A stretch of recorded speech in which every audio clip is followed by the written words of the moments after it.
안녕하십니까. 밖에 달은 상당히 밝고요. 날씨는 무척이나 춥습니다. 방송하는 건 아주 오랜만이라서요. 본격적으로 시작해 보려고 합니다. 제가 어제 오늘 읽었던 책은 인간 이재명에 대해서 읽었습니다. 부제가 어렵다는 것은 가능성이 있다는 것이다. 정말 재밌게 읽었어요. 어제 오늘 날씨가 상당히 추웠는데 춥다는 핑계를 대고 공장 일을 좀 접어두고 인간 이재명에 대한 책에 푹 빠져 지냈습니다. 인간 이재명 후보가 직접 쓴 책은 아닙니다. 하지만 이 책을 쓰신 분들이 최대한 사실에 근거해서 작성을 했습니다. 제가 느꼈던 부분을 여러분들하고 같이 공유해 보고자 합니다. 이재명은 안동 아주 시골 마을, 산골 마을에서 태어났습니다. 이재명 후보의 집은 일반 가난한 사람들보다 훨씬 더 가난했고 가난한 집안에 태어났습니다. 이재명 후보 또한 초등학교만 겨우 졸업하고 아버지가 계신 성남으로 안동에서 올라갑니다. 부푼 희망을 품고 성남에 올라갔지만 그 당시 성남에서도 월세를 살고 있었기 때문에 아주 궁핍한 시절을 보냅니다. 본인도 13살 때부터 공돌이가 돼서 돈을 벌기 시작합니다. 그 당시 만 16세 이하는 취업이 안 됐기 때문에 다른 사람의 이름을 써가면서 일을 하기 시작합니다. 일을 하면서도 공부에 대한 희망을 버리진 않았습니다. 이를 병행하면서 검정고시를 통해서 중고등학교를 패스했고 이 대학까지 입학하게 됩니다. 대학 입시도 다른 학생들보다 늦었음에도 불구하고 합격을 합니다. 그러니까 엄청난 집중력이죠. 일을 하면서 공부를 병행하는 것 자체가 쉽지는 않습니다. 정말 어렵죠. 그 중에서도 이재명 후보 같은 경우는 그때 장학생으로 중앙대 법학과에 입학을 하게 됩니다. 이재명 후보는 매월 20만 원을 받게 됩니다. 대단한 장학금이죠. 당시 공돌이 한 달 월급 6만 원인데 매월 20만 원씩 받으면서 법학과에 갔으니까 그렇게 해서 사법고시를 준비합니다. 본인은 이제 나중에 다행이라고 했지만 2차 때 실수로 인해서 떨어지게 됩니다. 그 당시를 회고하면서 만약 본인이 바로 2차에 붙었다고 그러면 세상 무서운 줄 모르고 거만하게 세상을 살았을 수도 있다. 하지만 한번 떨어지고 나서 다음에 1, 2차를 연속으로 패스를 합니다. 그런 걸 보면 이재명 후보가 상당히 머리가 좋고 집중력이 좋다는 걸 알 수 있습니다. 우리가 이 책을 통해서 알 수 있는 부분은 정말 개천의 용을 떠나서 상당히 어려운 환경에도 불구하고 어떻게든 그 어려운 환경을 극복해 나갑니다. 사법연수원에서 이재명 후보의 평가 점수가 상당히 높았습니다. 본인도 스스로 아마 본인이 검사를 했으면 뛰어난 검사가 됐을 수도 있겠다. 그럴 정도로 본인이 판검사가 될 수 있었지만 본인이 친구들하고 약속했다. 그 당시 친구들은 학생운동을 대부분 다 했죠. 잡혀가기도 하고 수배당해서 도망쳐 다니기도 하고. 하지만 그때 이재명 후보는 친구들에게 미안한 마음을 갖고 있었음에도 불구하고 친구들처럼 학생운동을 한 게 아니고 공부를 선택했습니다. 이재명 후보가 친구들에게 약속했던 건 뭐냐면 반드시 변호사가 돼서 너희들과 함께 다시 하겠다. 이재명 후보는 그 약속을 지킵니다. 그래서 판검사는 뽑기를 버리고 인권변호사가 돼서 과거의 이재명을 돕기 위해 노동자들을 지켜내기 위해서 본인이 근무했던 성남시로 다시 돌아옵니다. 그렇게 해서 인권변호사 이재명이 태어나게 됩니다. 그렇게 어려운 삶을 살았던 사람들이 선택하는 길은 그 어려운 환경에 살았기 때문에 악착같이 돈을 버는 사람들이 있고 또 어려운 삶을 살아봤기 때문에 불이익이나 어려운 환경에 처해진 사람들을 돕는 길을 택합니다. 본인 삶을 놓고 보면 훈장이라고 생각할 수 있지만 그때 당시 보면 정가 사범에 낙인이 찍히게 되는 결정적인 계기가 됩니다. 우리가 보통 이재명 후보를 생각할 때는 형수욕설, 또 정가 사범의 파렴치한 이렇게 생각을 합니다. 매스컴이 그렇게 만들기도 했고 기존에 있는 기득권들이 이재명 후보를 어떻게든 끌어내려야 했기 때문에 저는 만든 이미지라고 봅니다. 제가 이 책을 보기 전에도 저는 이재명 후보에 대해서 어느 정도 믿음이나 신뢰가 있었지만 그 내용을 상세히 읽고 나서부터는 이재명 후보에 대한 인간성을 느끼게 됩니다. 100번 양보해서 이재명 후보가 인간성이 없고 우리가 생각하는 파렴치한이라고 했다고 그러면 아마 이재명 후보는 판검사의 길을 택하거나 돈벌이가 되는 강남의 변호사를 개업해서 돈을 추구했을 겁니다. 이렇게 험난한 길을 택할 수가 없죠. 정가 사범을 어떻게 받게 됐냐? 첫 번째 정가 1범을 얻게 된 게 팍큐뷰 특혜 사건입니다. 대한민국이 떠들썩했죠. 팍큐브 특혜를 성남시에 있는 대다수 유력 인사들, 검사들, 유력 인사들의 특혜 분양 권력형 비리 사건을 이재명 변호사가 받게 됩니다. 그 결과 기자가 성남시장에게 전화를 하는데 전화를 안 받으니까 검사를 사칭합니다. 이게 도덕적으로 맞냐 틀리냐, 전화를 안 받던 시장이 검사라고 하니까 전화를 받고 비리 사건에 관련된 결정적인 증언을 해줍니다. 그 결과 그 옆에 동석했던 이재명 후보하고 이 해당 기자는 150만 원의 핵식 기소를 당하고 정가 1범을 얻게 됩니다. 이걸 정가 1범으로 봐야 될지 아니면 정의를 위해서 기득권 이범과 맞서 싸운 용기로 봐야 될지는 여러분들의 의견에 맡기겠습니다.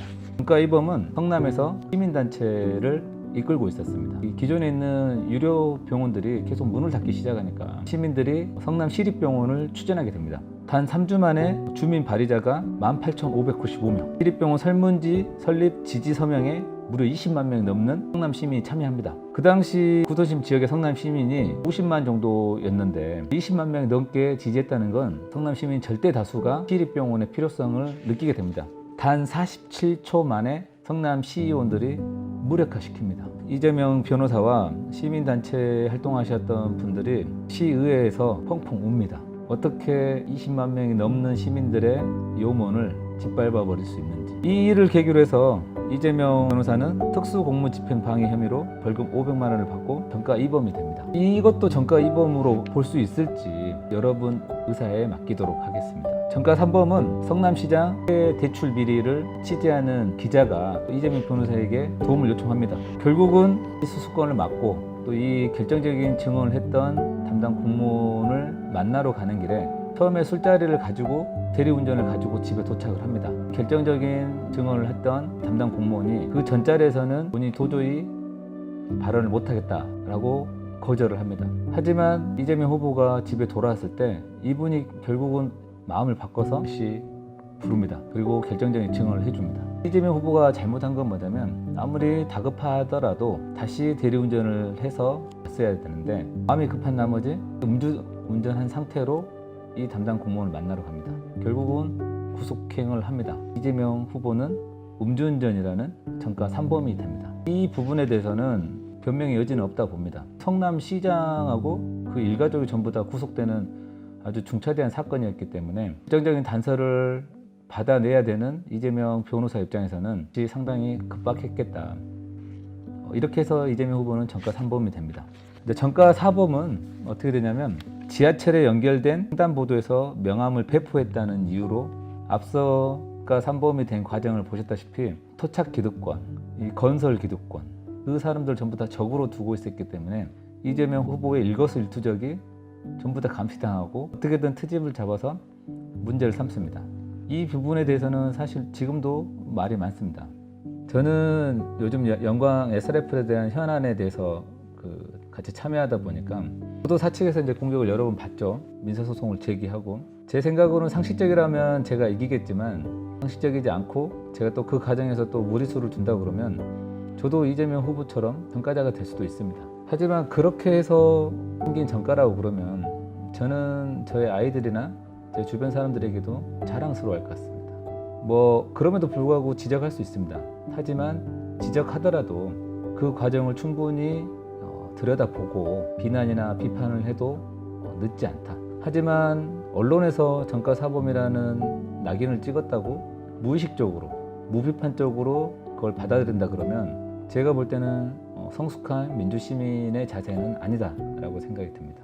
또 이재명 후보가 형수한테 욕설하는 부분이 나옵니다. 방송에서는 이재명 후보가 욕설한 부분만 편집을 해서 내보냈는데 이 전체 줄거리를 보게 되면 이재명 후보의 비참한 가족사죠. 사실 신영이라는 분이 이재명 후보가 성남시장이 됐을 때 외압을 행사하려고 합니다. 처음에는 특정 대학의 교수직을 요청을 했고요.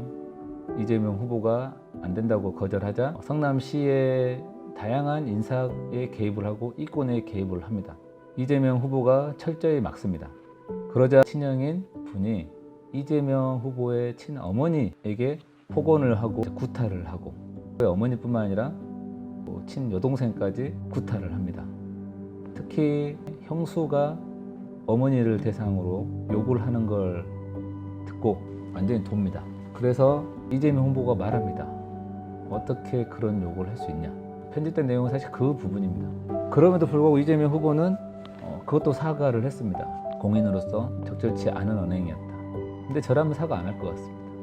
친형의 형수라도 제 어머니를 대상으로 그렇게 한다, 제 형제를 대상으로 그렇게 한다 그러면 저는 더 심한 욕도 할 수 있을 것 같습니다. 최소한 지켜야 될 부분은 지켜야 되는데 그래서 저는 상당히 좀 슬펐습니다. 어떻게 저런 역경을 다 이겨낼 수 있는지, 얼마나 의지가 강하고 단단하면 이걸 이겨낼 수 있을지. 이 책에서는 그 힌트를 줍니다. 어릴 때부터 그런 환경에 자랐고 13살 때부터 공장을 돌면서 불안 환경을 자랐기 때문에 인간 이재명은 상당히 단단합니다. 제가 놀라운 건 단단하면서도 정의로운 마음과 따뜻한 인간성을 잃지 않았다는 겁니다. 모든 환경이 이재명 후보한테 우호적이지 않습니다. 그럼에도 불구하고 이재명 후보는 재선에 성공을 합니다. 그것도 압도적인 표차로. 이재명 후보는 실력으로 당당하게 결과를 냅니다. 저는 이재명 후보가 대한민국 대통령이 될 것이라고 확신을 합니다. 인간 이재명 안 찍어도 괜찮습니다. 하지만 한번 읽어보시고 비난을 하더라도 비난을 하고 비판을 하더라도 비판을 했으면 좋겠습니다. 네, 좀 무거운 주제로 방송을 해봤고요. 원래 책이 좀 무겁습니다. 책이 무겁고요. 제가 대한민국 국민으로서 이재명 후보를 지지하고 도울 수 있는 방법을 찾다가 이재명 후보를 알리고 잘못된 소문이나 과한 비난은 줄여보고자 하는 게 이 방송의 목적이었습니다.